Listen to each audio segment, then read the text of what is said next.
It's Mountain Monday, and you know what to do. Breathe in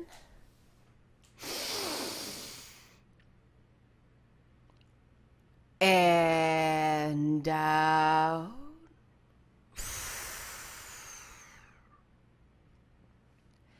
And breathe in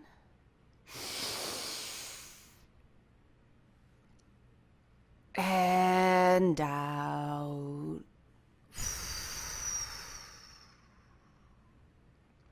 So this is Mountain Monday, and it's the first Mountain Monday that actually appeared on Monday in 3 weeks. The last few weeks have been debacles, and it's been one of those put your head down and get through, because it has been everything fails. It has been weather fails. It has been technology fails. And this time of year is tough for me because we're in the dog days of August and the weather is very hot and humid, and I have asthma, and so going outside can be fraught with peril. And so I'm glad to be back on a regular schedule, but I must persevere and push through and do this quickly because I got a lot of complaints that my video on Friday was long, and it's like, oh my God, guys, there were things I had to address, and I had to be careful with what I was saying, and you want me to be shorter.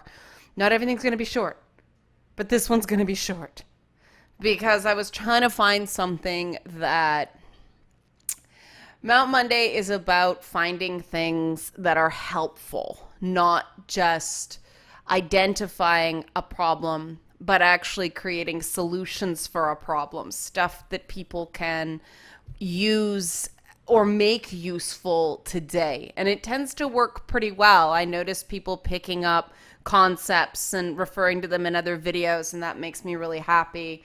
And an interview came out with Van Jones, who is best known as a CNN commentator, but dude does a lot more stuff on top of that we don't hear about. But he did an interview with New York Magazine, and he talked about empathy as well as solving problems. And I thought it was so cool that I was just going to share that with you guys today to keep it short. So let's get right into that. And here he is. And I like that they make him look like a superhero with a cool purple tie. But he talks about here, you see, most people, it's important to remember, as you see, that most people on all sides are fundamentally good. Ding, ding, ding. For people who know some of the drama that's been going on, this was something that if certain people remembered, there would have been a lot less drama. Most people spend their time defining the problem. If you start with the solution, and he uses the example of, hey, let's get these kids jobs, people quickly find an enthusiasm to work together across all lines. And I couldn't agree with this more. I think that a huge issue with anything involving improving people's lives focuses on problems too much. They identify the problem. And it's like, that's great. We know our lives suck. Now what? And that's what separates leaders from protesters, is the people who go, all right, I can't solve the whole problem. I can solve this part of the problem, and I'm going to go and do that. And that's something that the so-called leaders on the internet are not especially good at, but I know that you guys, the regular people out here, are great at that. You guys tend to answer the call when it's something that you know exactly what to do, whether it's, spreading information or donating what little money you can or things like that. You guys are so good at answering a request if the request is specific. So you guys are living proof that this is true. And the bold in this article are the questions. I hate the format of this. But what I like is he goes on and talks about the empathy he has for Donald Trump voters. And he's probably going to get into some trouble for this line, that when you listen to Trump voters talk about feeling hurt, scared, and left behind, they sound like the Black Lives Matter activists. Ooh, fighting words for some people. But, and this is the part I love about this, and this is how empathy can be so powerful. The elites have failed the people so thoroughly that tens of millions of people on any side of any issue can legitimately say they don't think the system is working for them anymore if it ever did. Now, I don't like bigotry. This isn't. But hurt people holler. I love that. Hurt people holler.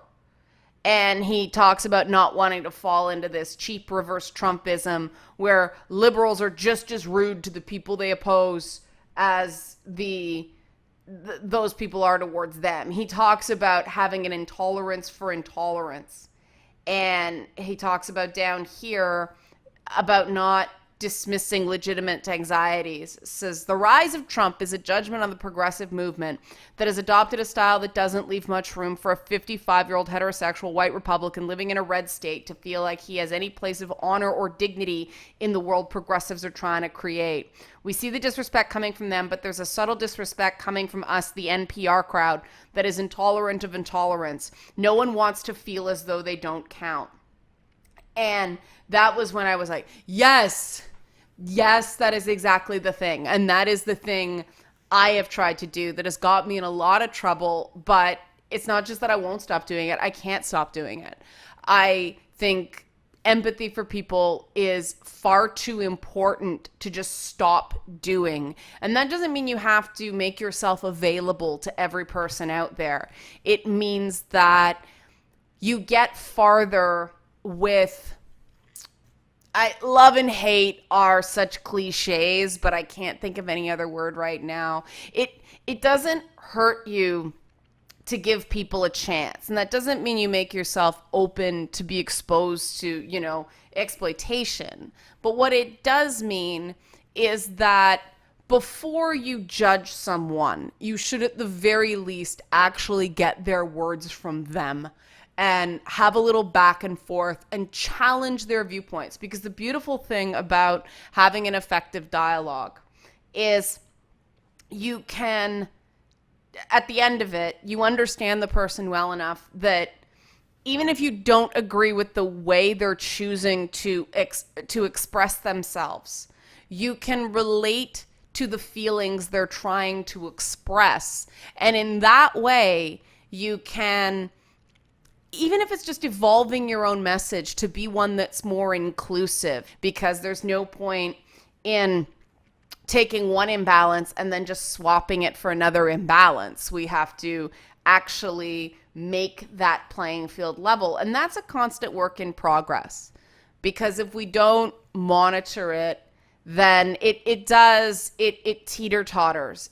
Certain factions become more powerful than others, and it seems that there is much more social change in the short term than there really is meaningfully. And that's why we see those pendulums swinging like crazy, the reaction to the reaction, because the reality is the coat of paint that the media puts on things makes it seem like things are changing much faster than they really are. And a few, different types of people in the media does not mean a meaningful change for the rest of us. Kareem Abdul-Jabbar was on CNN this weekend. And yes, I've been watching a lot of CNN lately. I have. It's because most of the shows are in reruns. That's why. And I don't have Netflix in the kitchen. I have a TV app on my iPad. So Kareem Abdul-Jabbar was talking about the fact that people think there's been a lot more change than there has been because you see a few famous people from a certain group in the media, and they're very wealthy and powerful and all that stuff. And some people who don't know the daily realities for the rest of that group think, oh, well, problem solved. And that's not the case. Those are outliers. And you've got to be careful of that. And we have this issue in gaming right now, don't we? There are some very outspoken people that make it seem like the paradigm is shifting extremely rapidly. But if you actually look at the fundamentals, if you actually look at the structures of things going on in gaming right now, not so much. Not so much. It is putting a different coat of paint on some elements, stripping out other elements, I say to the detriment of games. I think getting rid of those amazing, colorful, larger than life female characters has been a detriment to video games. But all it's really done is allowed the publishers to sort of consolidate their view of what games should be in a more concise package, pulling out a few elements that seemed problematic. And they empowered certain people to be voices for them to do what they wanted to do anyway. And this is why it's very important to debate opponents. Don't attack opponents or treat people like they're the enemy because they have a different opinion than you do.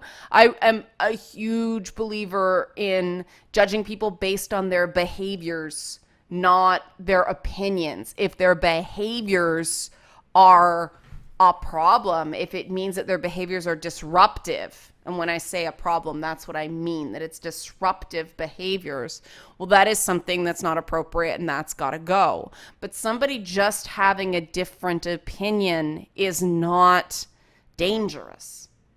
It's part of adulthood.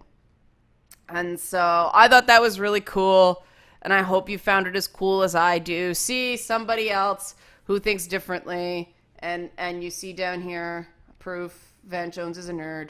And I got this all excited that he talks about him being a science fiction and a comic book nerd. And he says that most policy wonks are nerds. I thought that was pretty cool because here's somebody who isn't known for geeky stuff saying, hey, geeks are not so far away from the rest of us as you may think. And I think this is awesome. So salute to Van Jones. Dude's awesome. Hope you guys found this instructive. And it's short.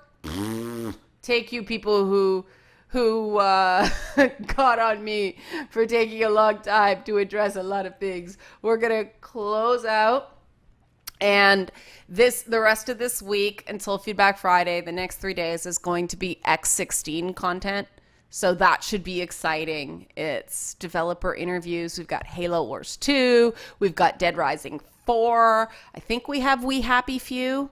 I think those are the ones I have, but those are going to be the ones that we're going to get more up close looks at. Pretty excited. Okay, so breathe in. And out.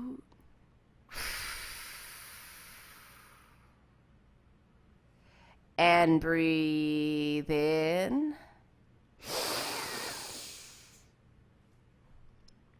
And out.